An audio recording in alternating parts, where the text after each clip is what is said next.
CTV, Tutucket TV, Campaign 2020. Good evening, ladies and gentlemen, and welcome to this debate, which is being sponsored by the East Shore League of the League of Women Voters. Our opening statement will be offered by Christine Cohen. Thank you, Carol. And first, let me just thank you for this opportunity. I'm State Senator Christine Cohen, and it has been my honor and pleasure to serve the people of this district in my first term. I'm running as a Democrat, a working party's candidate, and an independent candidate. And I mention that because I think it really speaks to my desire and ability to work with all people to move our state forward. I am a listener, a convener, and collaborator, and I know that we need to work together, regardless of political affiliation or background, to get things done. We've accomplished a tremendous amount in our short time together: the passage of 3 major pieces of gun safety legislation, expanding healthcare to make it more accessible and affordable, helping our small businesses through workforce development and eliminating red tape, fighting for our environment, ensuring we protect our precious natural resources. I'm so proud of our work together. We have a lot of challenges behind us and a lot ahead as we navigate a pandemic and what that means for the public health of our people and the economic health of our state. But I know that by listening to one another and understanding the needs of our various sectors and communities, we can see our way out of this and build a stronger Connecticut. Thank you, Ms. Cohen. Mr. Laporta, 1 minute, opening statement. Thank you very much. My name is Joe Laporta, and I am the Republican candidate in this race. I live in Madison with my wife and 4 children, but I grew up in Waterbury, one of Connecticut's largest cities. I went to college in state at the University of Hartford, where I have 3 degrees, a bachelor's of electrical engineering, a master's in engineering, and an MBA, all summa cum laude. I'm also a licensed professional engineer in Connecticut and Massachusetts. I've spent 13 years working in the electric utility industry, starting out as a lowly staff engineer and progressing to becoming an operations manager responsible for Greater New London County. And in that capacity, I've had the opportunity to work with people from all different stripes, from town municipal leaders down to bargaining unit, union, skilled tradesmen. I built a reputation on giving and getting respect to get things done, and I would take that with me to the legislative office building as your state senator. Today, you're going to hear 2 fundamentally different views of how our state government should function. And while we might not agree on everything, I just want to point out that it's my honor to be here, and I appreciate the opportunity to earn your support. Thank you very much. So our beginning question will be directed to Ms. Cohen regarding the state's fiscal situation. How would you address Connecticut's $1.2 million budget deficit, the rainy day fund, other funding sources, or cut spending? Please elaborate. You have 2 minutes. Thank you for the question, Carol. And you mentioned the rainy day fund. We are lucky to have a robust rainy day fund thanks to careful planning and management. We've actually reached our legal maximum of just under $3.1 billion, and we've been able to use some of the excess to pay down pensions, which is badly needed. We do have a deficit that we're faced with. Our budgets would be just fine had it not been for years and years of not putting the appropriate dollars on both sides of the aisle into pension funds. And so now that's something that Connecticut really needs to contend with. But again, we are lucky to have this robust rainy day fund, and with careful planning, we can make sure that we make up any shortfalls that are sure to happen as a result of the pandemic that we're all faced with.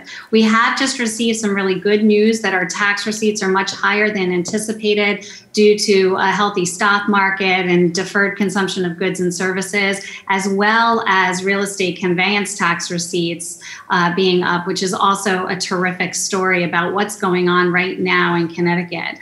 It led to an almost 40% reduction in the projected $2 billion deficit that we were going to have to be faced with. But revenue improvements are accounting for $454 million. Spending is down due to employee attrition and department savings, as well as some careful planning planning and program cutbacks. So we have a $334 million in savings, and again, brought down the deficit tremendously. So I think we absolutely need to focus on growth of our state. We need to focus on those small businesses, and we are going to have to dip into the rainy day fund. It is indeed a rainy day. Thank you. Mr. Laporta, same question. Thank you. I agree with Senator Cohen that if this doesn't qualify as a rainy day, I don't know what would. But I do want to point out that the money that we have in our rainy day fund is thanks to a bipartisan budget that was passed in 2017.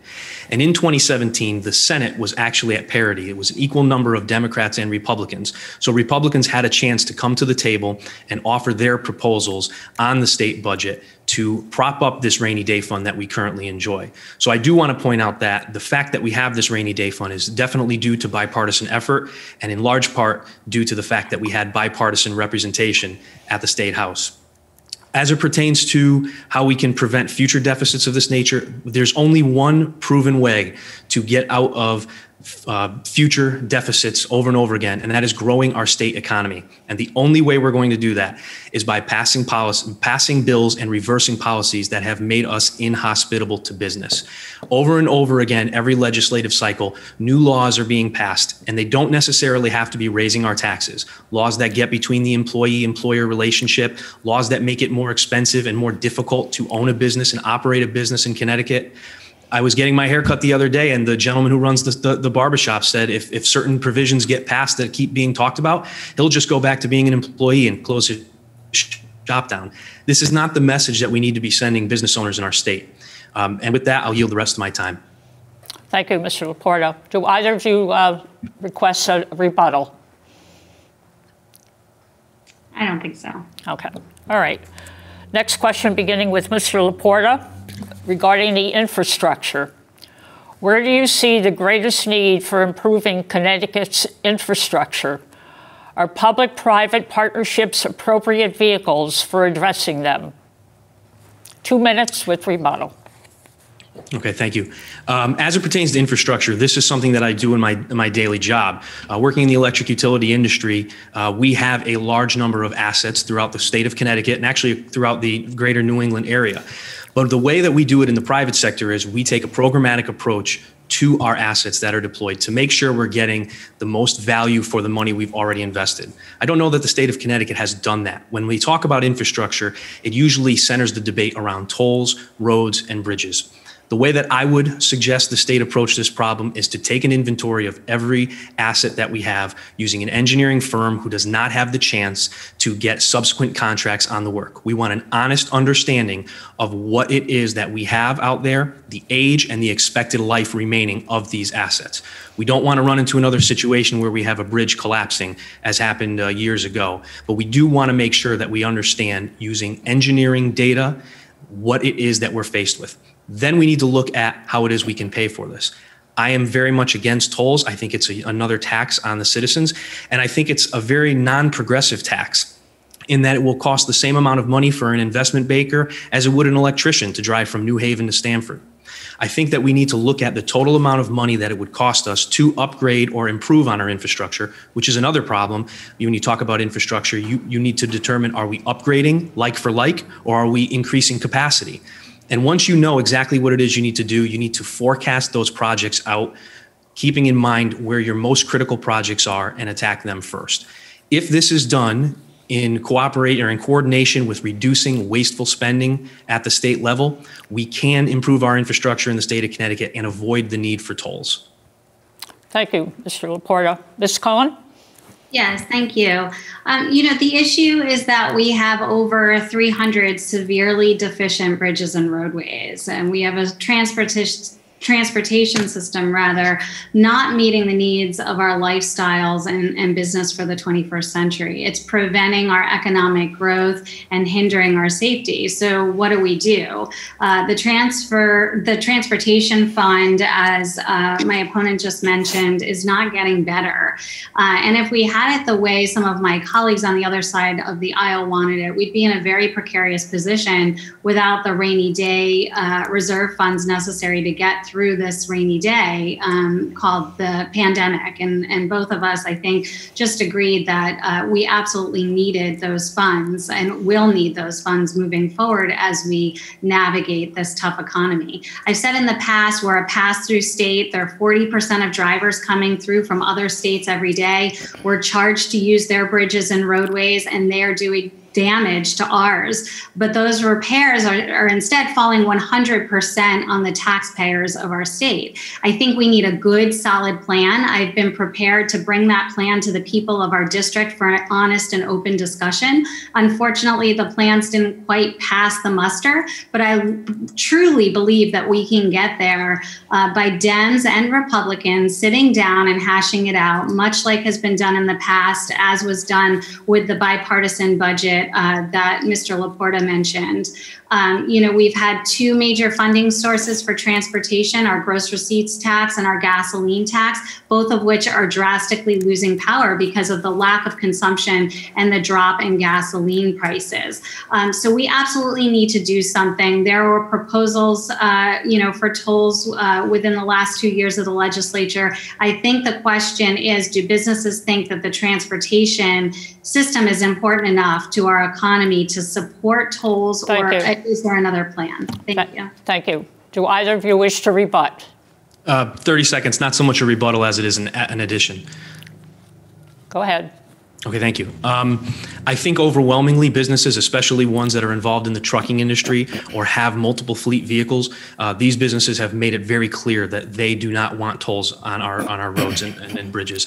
It's another cost of doing business. It's going to make it much harder for these businesses to stay afloat. And we keep hearing about plans, but I want to know if any plans do or do not include tolls. That is the issue at hand, and that is what needs to be discussed whenever we talk about infrastructure. Thank you. Any from you, Ms. Cohen?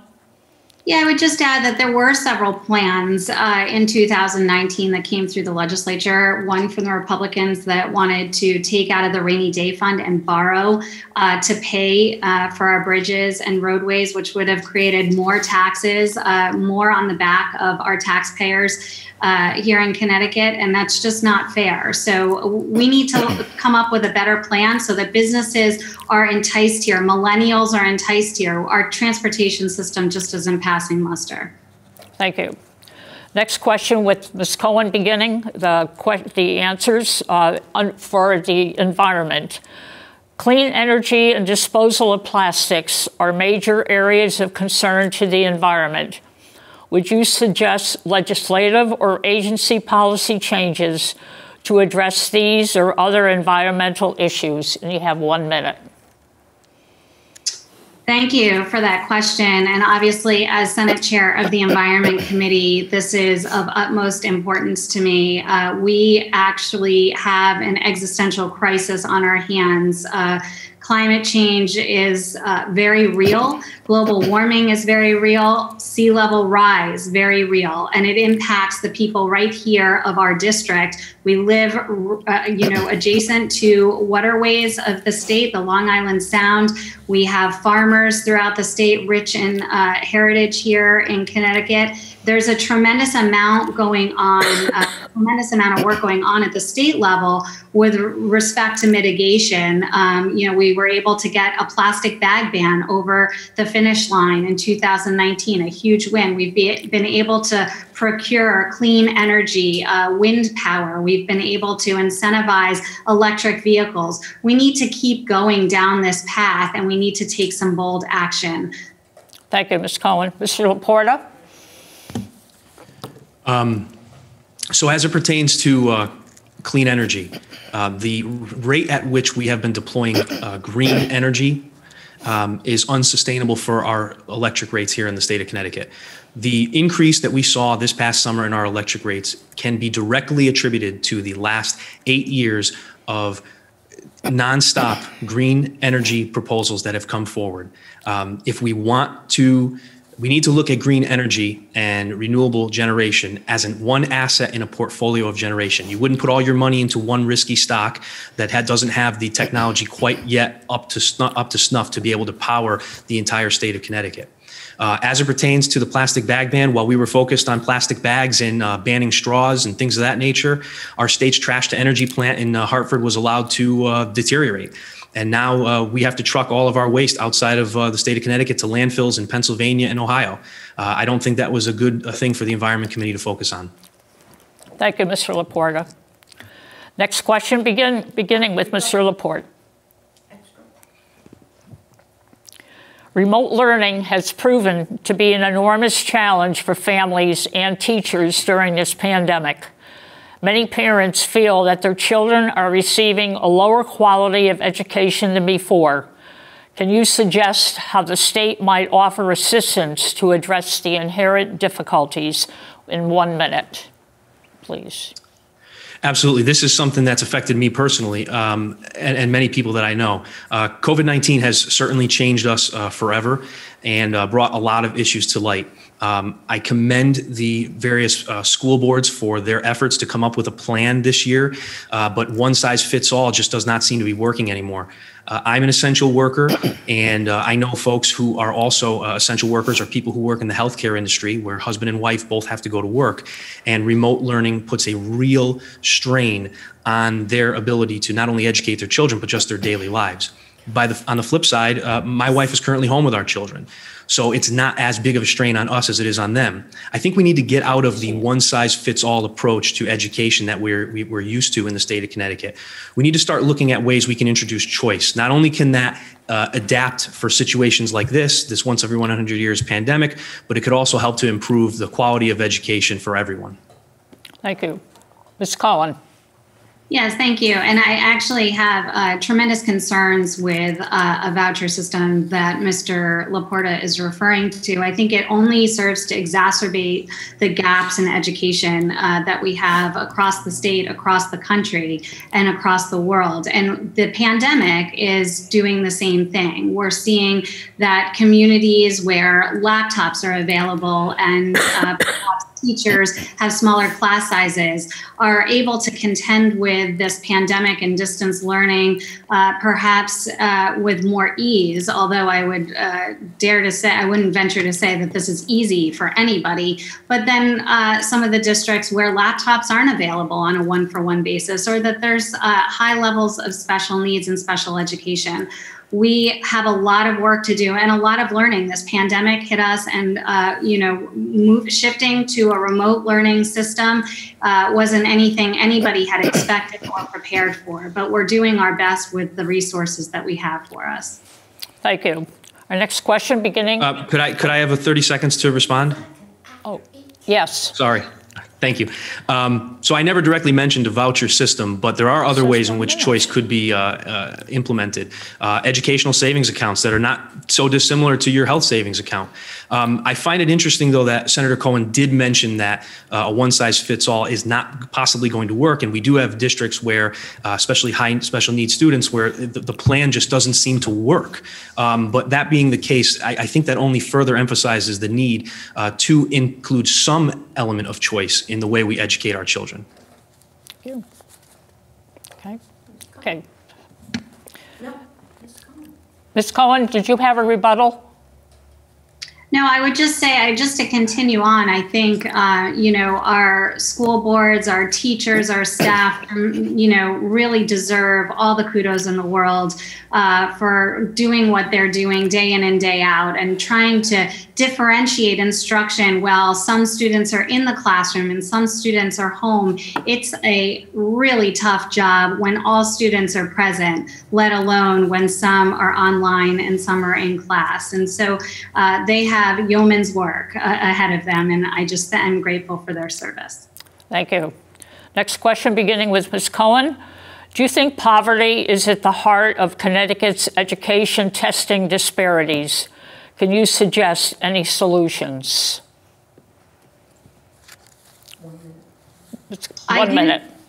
Thank you. I do think, when we started to get into these education gaps and inequities, I served as a school board member prior to being sworn into the state Senate.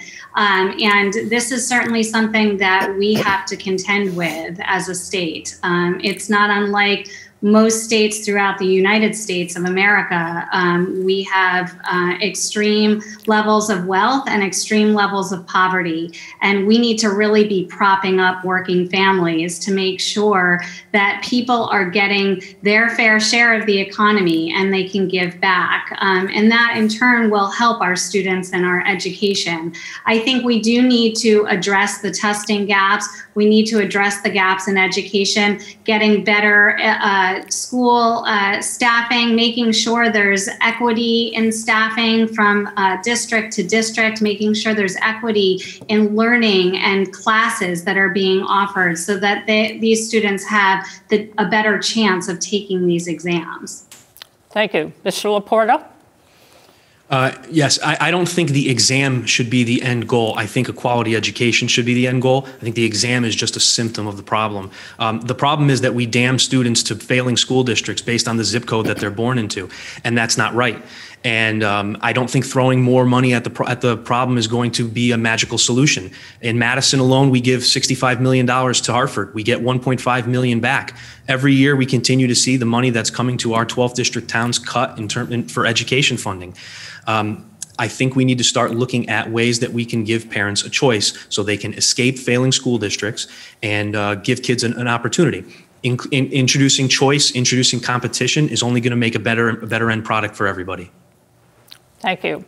Next question, beginning with... I'd love to just give 30 seconds if I could. Sure. Yes. Okay, thank you. Go ahead. Sorry. Thank you. I think after, 9 years of not following an education cost share formula, the state did adopt a new formula in 2017 to address some of these inequities, enrollment, wealth. Towns were changing significantly. They as a result in the bipartisan budget had to reformulate and created a new formula for towns going forward that will address some of these gaps and inequities. Mr. Laporta, would you like to rebut that? No, thank you. Okay. All right, next question, beginning with Mr. Laporta. Is there sufficient relief available for those who lose jobs or close businesses due to the pandemic? Or does the state need to supplement federal PPP grants? You have 1 minute. Thank you. So one thing that we need to talk about when we talk about the state's relief efforts during the COVID-19 pandemic has been the slow response of the Department of Labor. And we often hear accountability talked a lot about. There was a lot of bills and a lot of proposals that came out in the legislative special sessions that centered around accountability. But where's the accountability for the people who went 12 weeks without a paycheck because the Department of Labor couldn't process their claims fast enough? Now, I know these are unprecedented times, and I don't mean to come down too harshly on them, but I think that one thing we need to look at is what could we have done better, and how can we improve the systems for the future in the event that we're in this situation again due to another spike or a reversion back to a phase 1 or a phase 2 timeframe. Certainly, I saw some information recently that said Connecticut proposed $5,000 of assistance. We are far less than any of the states around us. Again, I want to focus on the solving the systemic problems going forward. Thank you. Ms. Thank you. This is a top priority of mine. We absolutely need to get businesses, the backbone of our economy, back to a place of doing business and generating dollars and therefore creating revenues for our state. The pandemic is the biggest issue affecting our state right now. I think we've done a good job of taking action to tamp down and mitigate the spread of the virus, but we're always trying to thread that needle of ensuring public health and safety while getting businesses and workers back on track financially. PPP, the EIDL loans, the initial bridge loan that the state was able to provide, they were all terrific, but we absolutely need more. We need to be pushing our federal delegation to make sure that we get another infusion of PPP. I'm thrilled that DECD, the Department of Economic and Community Development, announced an additional relief package through CARES, but it's just not enough. We need to do more for these businesses. Thank you. Any rebuttal? 30 seconds. If I may add one thing, Part of the problem is the arbitrary way in which businesses were deemed essential or non-essential. We have Main Street small businesses that were forced to close while their big box corporate counterparts were allowed to remain open. I am afraid that we might be witnessing a large transfer of wealth and business, if you will, acumen from the small business to more large business, and I'm fearful of what businesses are not going to come out of this period. Ms. Cohen, would you like to rebut? Yeah, I would just say that, and not a rebuttal, but just say that I have been meeting with small businesses across the district on a regular basis. These men and women, business owners, are finding it hard to pay rent. They are finding it hard to keep their employees employed and on the books. We must do something. We've got a crisis on our hands, and these businesses are going to leave buildings left empty for the future. So we absolutely need to put our heads together and do all we can to ensure their existence. Thank you. Next question, beginning with Ms. Cohen. Are Connecticut residents, especially women, sufficiently protected in terms of their health care needs, or will new legislation be required if Roe versus Wade and/or the Affordable Care Act are overturned? Thank you. Do I have 1 minute or two on this question? 1 minute. Okay, thank you. Whew, this is a big question for 1 minute.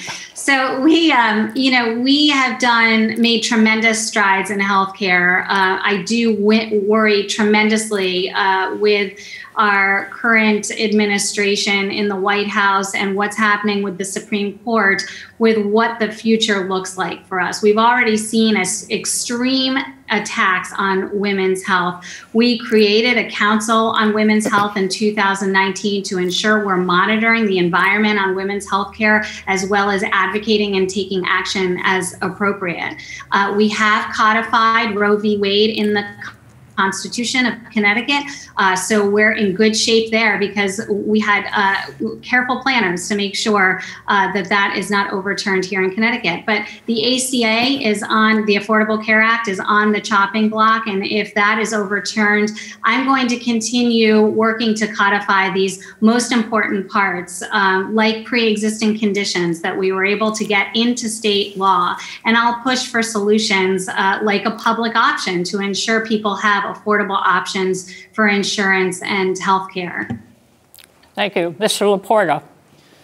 Okay, so naturally it's a federal election year, so this is going to come up as a wedge issue to try and divide people. But if you look at when Roe was decided, it was a 7-2 decision in a 6-3 Republican-leaning court. And in the 80s, the court was 8-1 Republican with a lot of pro-life presidents who had appointed judges. And like Senator Cohen said, it is codified in state law. So I think it's, I don't want to say much ado about nothing, but I think it's a non-issue as it pertains to Connecticut. What I'm more concerned about are some of the more radical abortion proponents' wish lists, namely parental notification. And as a parent of 2 young girls, I'm very concerned that the state of Connecticut does not have any parental notification for minors who seek an abortion.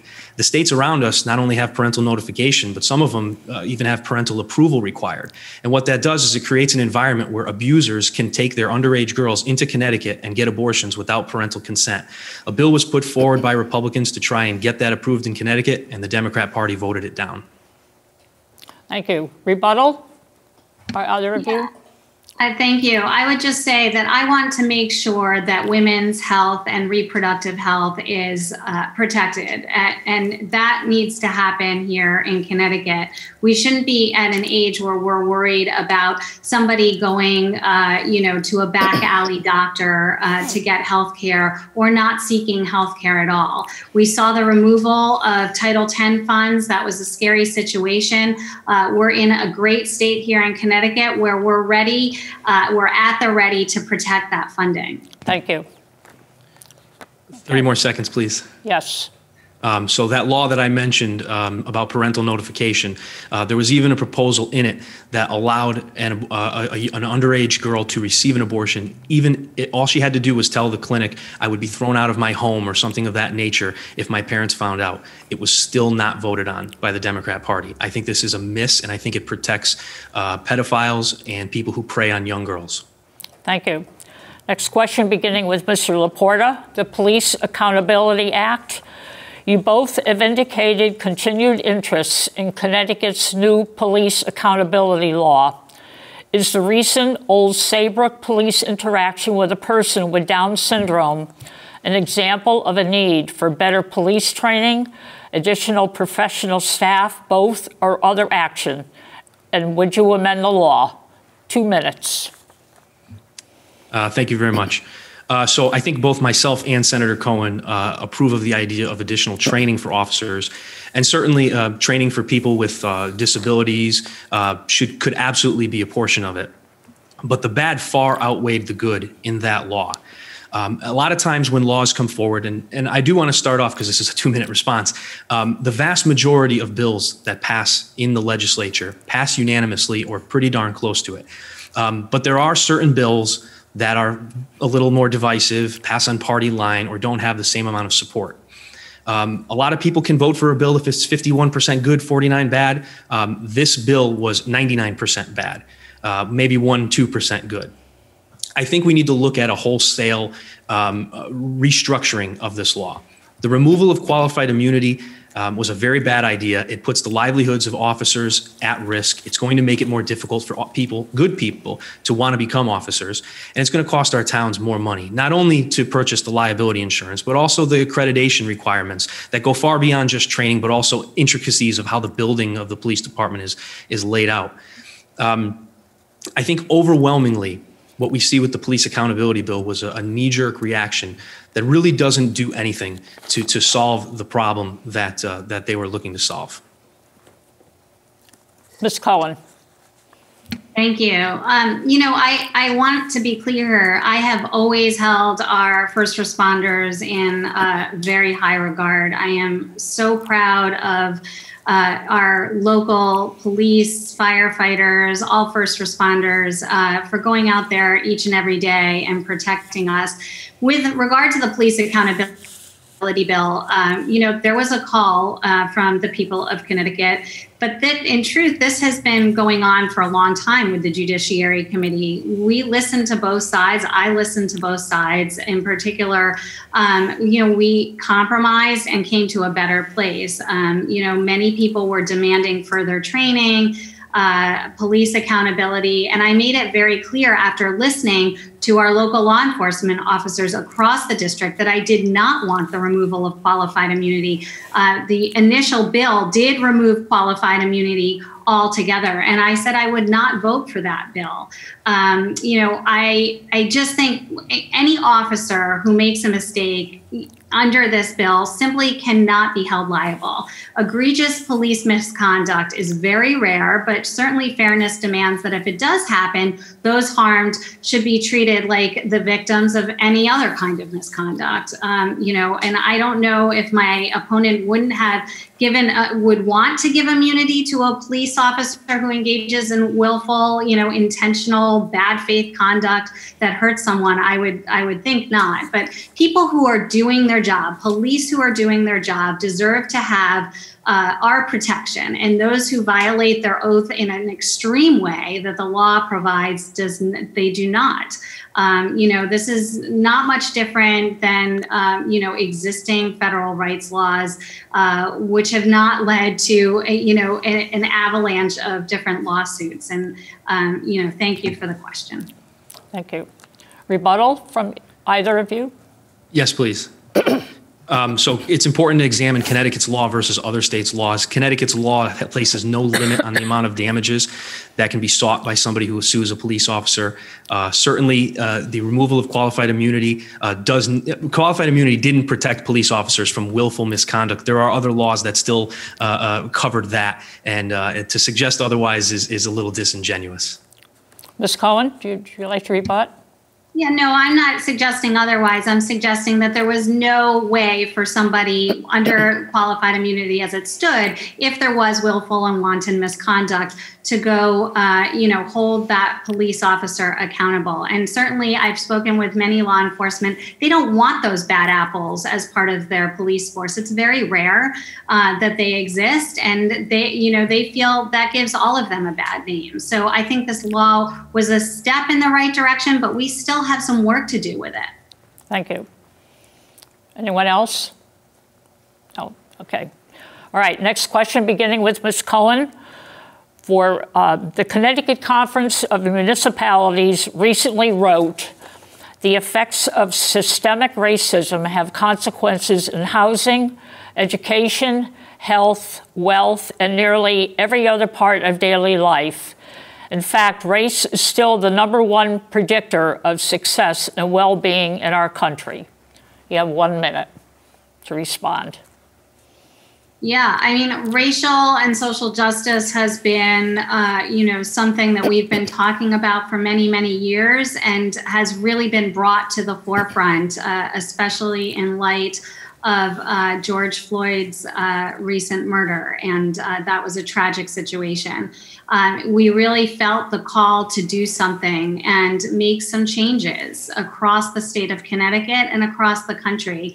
I'm proud as Senate Chair of the Environment Committee that we were able to do something about environmental justice. We just passed that law in this past special session. We've been working very hard on that. We know that Black people are much more likely to live in a heavily polluted area and I'm talking about middle income Black people are much more likely to live in a heavily polluted area than low income white people. They are getting sick, from the carbon outputs of these facilities, and we need to be paying attention to that. So I'm really proud that we just strengthened our environmental justice legislation. Am I out of time? I know the timer. Thank you. Thank you. Mr. Laporta. Yeah. So the problem with a lot of legislation and policies like Senator Cohen is referring to is that it equates all forms of inequality to come from equity, to come from a position of race. And I don't believe that systems can be racist. I believe people are racist. I don't believe in systemic racism. I believe that regardless of where you are or where you come from, while we don't all get dealt the same hand at birth, we certainly all have the same opportunities in this country to make something of ourselves and to look at me. I'm proof. I grew up in Waterbury. I'm living in Madison now. So I think we need to be very careful when we talk about these things, that we're not just using them as a cover for redistribution. Thank you. Thank you. Is there a rebuttal from either of you? Yeah, I would just say, that if you talk to folks in our Black and Brown community, I think they may disagree. We have stats that tell us otherwise with respect to income and jobs, wage growth, with respect to where they're living and affordable housing, with respect to the environment and environmental justice.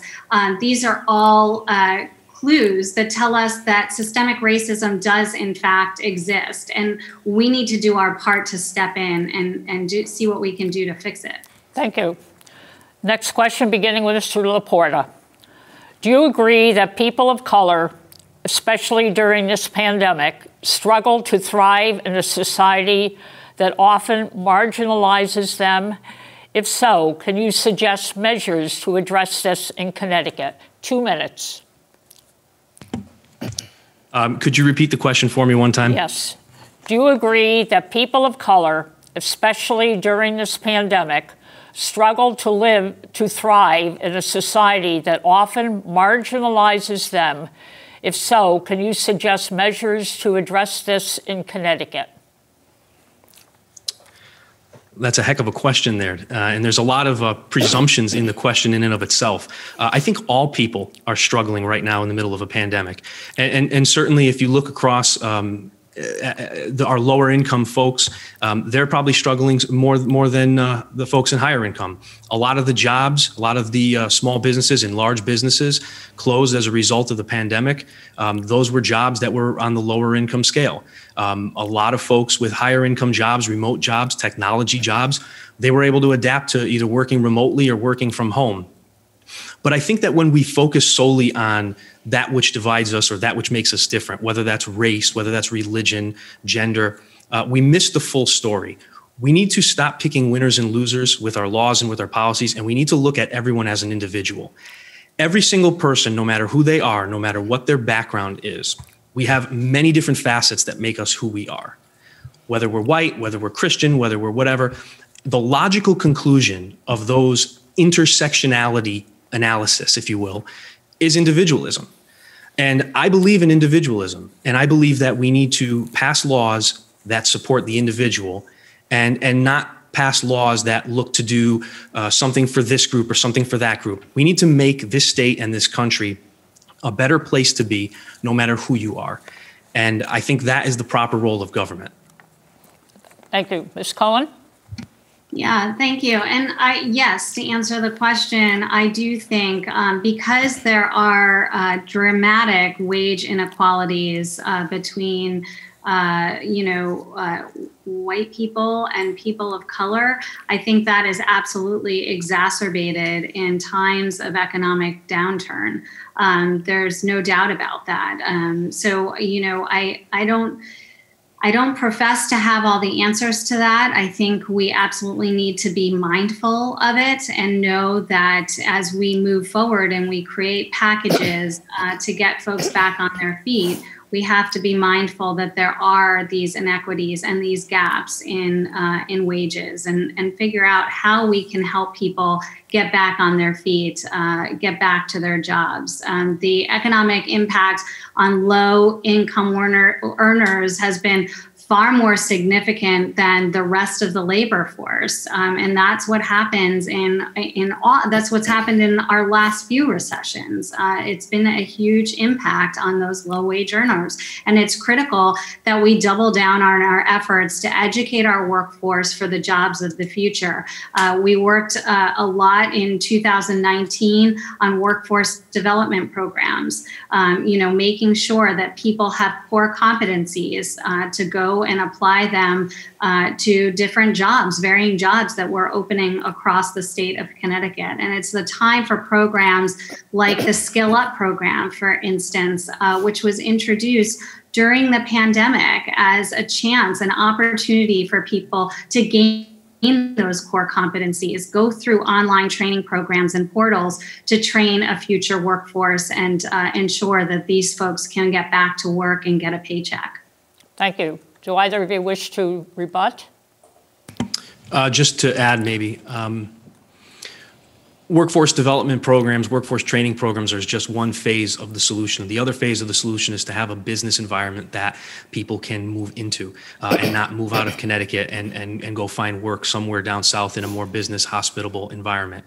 In addition to training people for jobs in 2020, we also need to create an environment where jobs can exist in Connecticut in 2020. Thank you. Ms. Cohen? Yeah, and I would say that when I'm out there talking to businesses, what they're telling me is that they need qualified skilled labor to hire. And in order to create a qualified skilled labor force, you need to develop that workforce and create workforce development programming, creating those core competencies, as I had mentioned, giving them the skills that they need in the trades, in manufacturing, some of the technical skills. Thank you. Next question, beginning with Ms. Cohen. In this era of hyper-partisanship, could you suggest ways to achieve more bipartisanship in Hartford? 1 minute. Yeah. Thank you for the question, Carol. And, I think this is an important one, especially important to me. I think you could ask many of my colleagues across the aisle, and they'll tell you that I always try to work in a bipartisan manner. I have a great relationship with the ranking members of the Environment Committee, as well as the Commerce Committee, on which I am vice chair. I, collaborate with my delegation, which is obviously, we're not all of the same party. And I collaborate with members of my delegation on a regular basis because it's important that we collaborate in order to get things done. We're always hearing things like, they voted with their party, across the board, or they did this, they did that. The bottom line is the reason you're seeing so many people that vote with their party is because 70% or upwards of 70% of the legislation that comes out of the Senate is bipartisan. It goes on a consent calendar. So everybody's voting for it. And that's because we do the work to reach across the aisle and work collaboratively so that we're all at the table. Thank you. Mr. Laporta. So Senator Cohen's correct that the vast majority of legislation is unanimous, bipartisan, or pretty darn close to it. But the only way we're going to ensure bipartisanship up in Hartford is to have bipartisan representation there.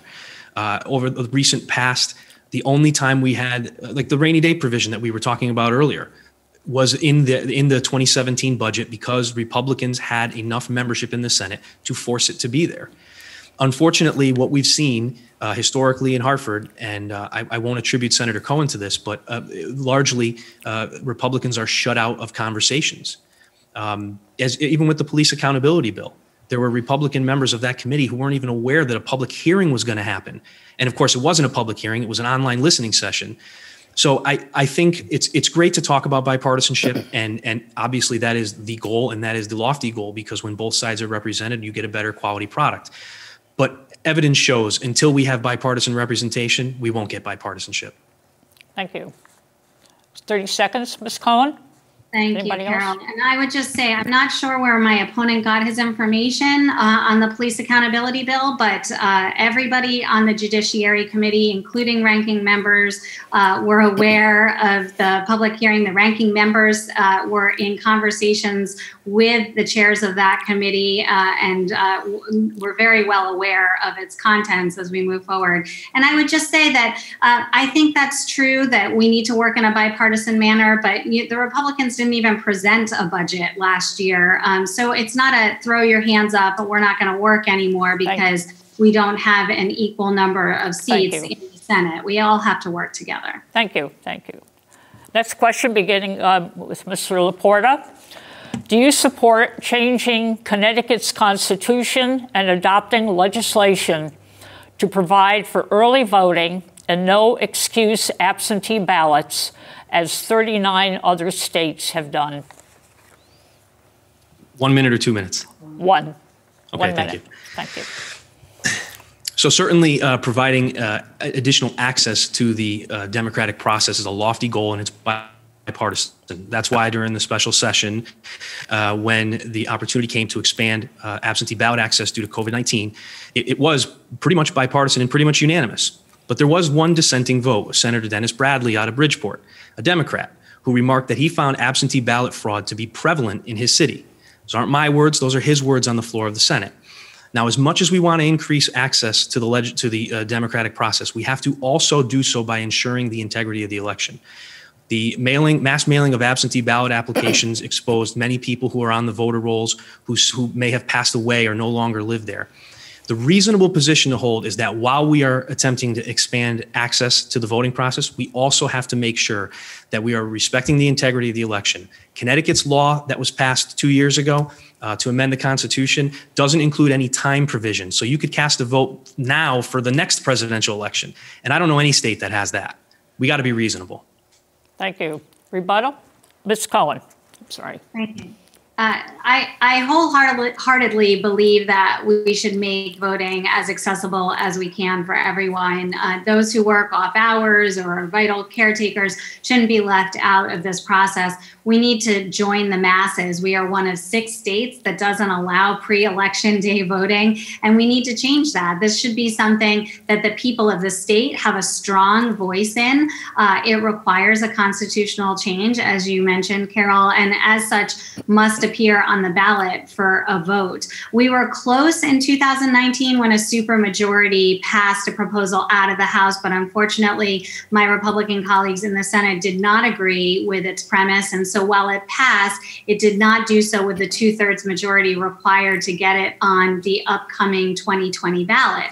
Now we must go back in with a different legislature to pass the same resolution for a hopeful placement on the 2022 ballot, which, yes, again, I am in support of. Thank you.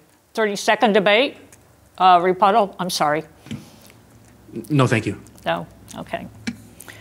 Okay, the next question, beginning with Ms. Cohen. Is there an additional issue of importance that you would like to address? 1 minute, please. Well, I think, the single most pressing issue facing Connecticut and the United States and the globe right now is how to ensure public health and safety during the coronavirus pandemic. Every aspect of our lives, our social interactions, education, business operations, elections, sporting events, and more continues to be adversely affected as we contend with this deadly ongoing virus. My job as a state senator is to support state and federal government policies that take a two-pronged approach. And first, we must take a scientific approach to combating this virus, which means wearing our face masks, washing our hands regularly, and engaging in social distancing, and making sure that these tried and true measures are taken care of.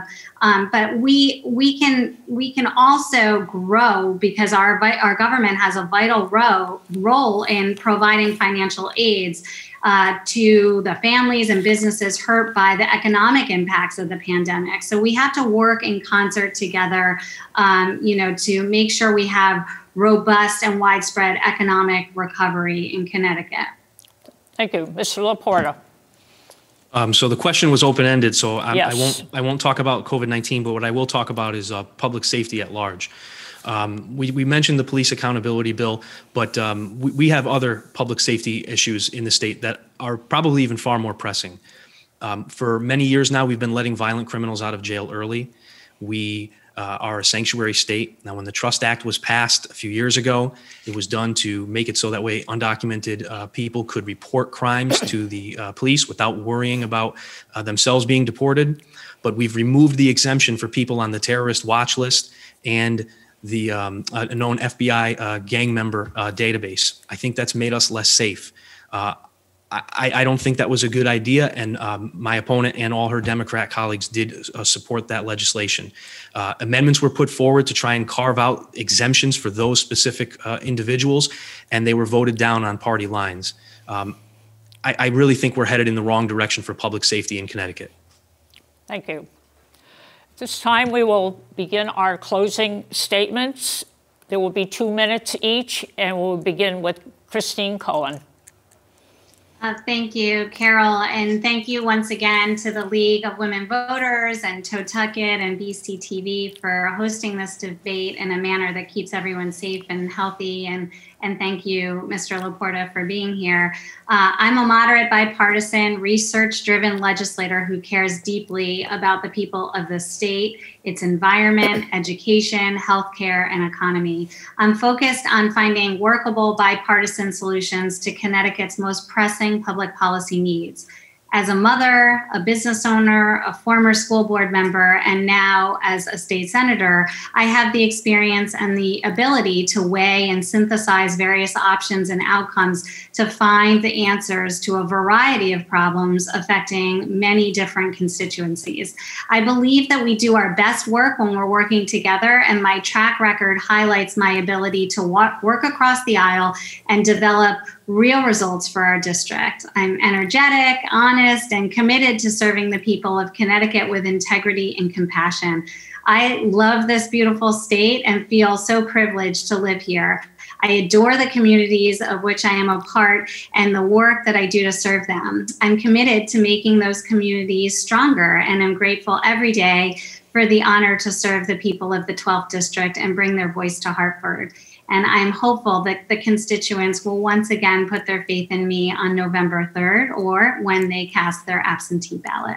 Thank you. Thank you, Ms. Cohen. Mr. Laporta.